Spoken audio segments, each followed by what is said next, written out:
Yes, we are here to connect with you in your journeys, to call out to those pinpoints of light that your souls are. And I ask them why. Because we want to know. Hey everybody, it's Tanya here.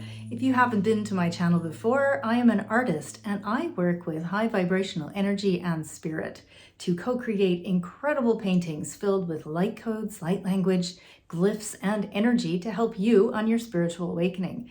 This is one of the ones that I've been working on lately, and this is from the Lyran Council of Light. And it is filled with different energy and vibrations to help you remember who you are as a spiritual being, all the different abilities and options that you have available to you that you might not ever have known about before. Today I'm sharing a transmission that came through when I was channeling, and this one is a little bit different because it wasn't a vocal conversation, it actually came out as writing. So this is a little bit of galactic story time. So I'm going to read to you from the Lyrans, the different things that they have to say. I asked them to tell us a little bit about what they're doing on the earth plane so that we can get a message that will support you as you're going through different experiences that you're having and different questions that come up for you, something that helps you to feel a little bit supported, maybe give you a bit of an energy activation, something to help you feel a little bit inspired. And so they said, yes, we are here to connect with you in your journeys, to call out to those pinpoints of light that your souls are. And I asked them why.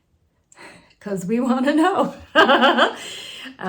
They said, it is to unite, to remember that you are souls of light, of energy, ready to experience, ready to come together and make change. You are here, all who are called to this message, to awaken back to your soul and your soul's purpose, to play, experience, focus your mental energies towards creating the world that you wish to experience. We encourage you to start small, to begin a sense of caring together, of coming together, to feel that you are part of something and making a difference. Yes, you can create, to allow yourself to make the largest of shifts, even if you have forgotten them in the moment. If you try for too much, too fast, you can get lost and are in fact pulled backwards by your earth experience. The density on this level of reality allows you to experience what you would not on higher planes of existence. And so it is easy to forget that you are more. You exist in many places and yet are part of something larger. You are the human experience in action and all that it is experiencing, the whole virtual reality. Such is the importance of starting slow to give you confidence, to move from a state of hopelessness and disbelief that you are imperfect and to create change, knowing that you already are. When you add to this the forces of others on a similar goal or manifestation, then the ability to shift thought into matter increases exponentially. This is how deep, long-lasting change happens. Many of you have had and heard of the power of prayer. This is the same idea, but a metaphor for you to focus on to allow you to access this information. This is where the many are focused on a single outcome. And so yes, you can begin on your own. A small shift in your life, if you focus on it as it is, the way will be present and how you wish to play in it. And then you step back and allow.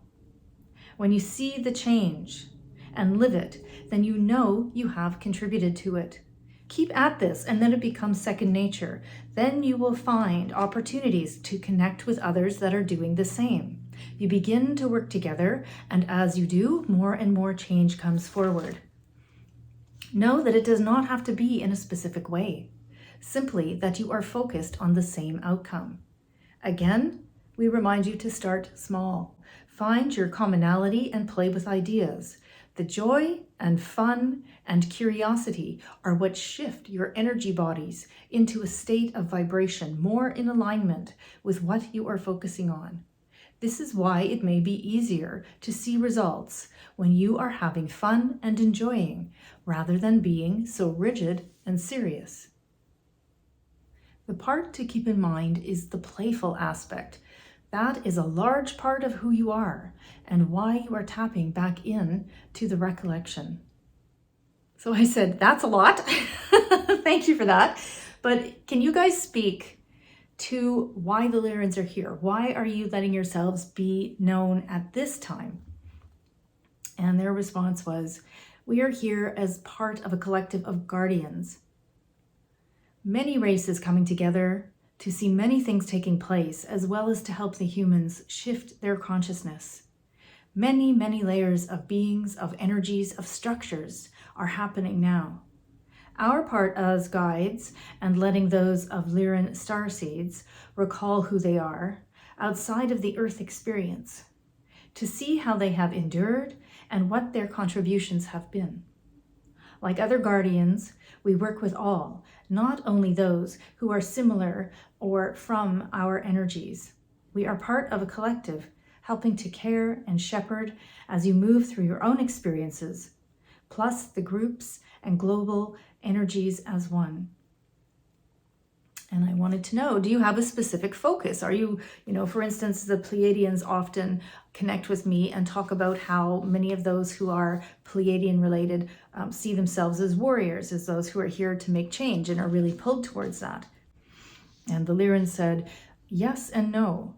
Specific to our work is to guide and caretake those who feel deeply that they are not part of the way of the many. So my own term for that is like the status quo, people who are feeling very sort of plugged in. Yet it is not our mandate to do this specifically. There are healers and guides and planners and teachers. We are helping you to shape the world in a way that benefits all. We are here to help in the daily struggles as you have the human experience, to give you a way back to realizing your thoughts and your course. Perhaps it is where the lion and the feline race traits come from when describing the Lyrans. And just as a side from me here, many people think of the Lyrans as hybrids, as half cat, half human. And so you see a lot of that in the Starseed Galactic group type of illustrations. Me personally, I've not actually seen that. I just see them more as an energy force and humanoid shape, but not necessarily human. But I rarely see the cat faces. I just feel that energy. So that's what they're talking about here. So they continue, we help you know that you are capable of anything, that you can create, experience, and play when you have forgotten how, or even forgotten that it is an option. Then to see how coming together can strengthen this even further. Then they sort of took a break and I wanted to know if they had anything more to add to that. They started to say, you are doing well, and also it is time to get out of your own way, to recall that shifting through experience and emotion is desirable. It is a good thing. There is the diversity of experience and free will, which creates, but also gives you exposure to new ideas and people and energies. The human experience is to experience, to gather information, and to grow outward, to expand. It is the same for all beings. All are of the light and source, all are experiencing. Yet on the earth plane, there is open-ended energy of time and space. You are here to remember your abilities and to play with them and allow them to develop. Then, as you move to other planes of existence, you have these experiences to draw from, to continue on to use as a basis for new exploration. At this moment, we are helping you to remember this, to move beyond your own restrictions, and to remember that you are a being of light connected to all. And that is all. Isn't that nice? So I would say that the big take on this is that they are here more as guides to help us as we are helping ourselves, who are allowing the experience of self-exploration and healing within, and how that actually begins to affect outward from us. It's almost like a drop in the water where you see the lines radiating out. So the work that we are doing on ourselves begins to affect those around us who see that, and then perhaps they are inspired to work on themselves, or perhaps view their experiences or scenarios or ideas in a different way. Kind of like when you're at the checkout and someone's having a bad day and you smile at them and you can really feel the energy shift, and then perhaps that energy might go to the person that's behind you in line because now that person that's doing the checkout is having a better day. Little tiny ripples, and we all begin to affect everybody. And so that is part of why they're here, and to also remind us that we have the ability, the strength, and the courage, those very lion-like traits that they represent, and we have just simply forgotten how, or we're having a moment where things are very challenging and we're going through the up and the down and the up and the down. So I hope you enjoyed that little bit of connection today with the Lyran Council of Light. And if you like this format, please let me know in the comments. I love to hear from you guys. I answer all the comments by myself, and I really do enjoy interacting. And don't forget, if you take a moment to ask a question or share what you're going through, you never know who you might be helping simply because you put it in the comments. Other people might be too shy to ask themselves. So there you go. And you can find more about me and the different galactic groups, some of the different art that I've created over at lightcodearts.com. Thank you so much for being with me today, and I will see you guys in the next video. Bye.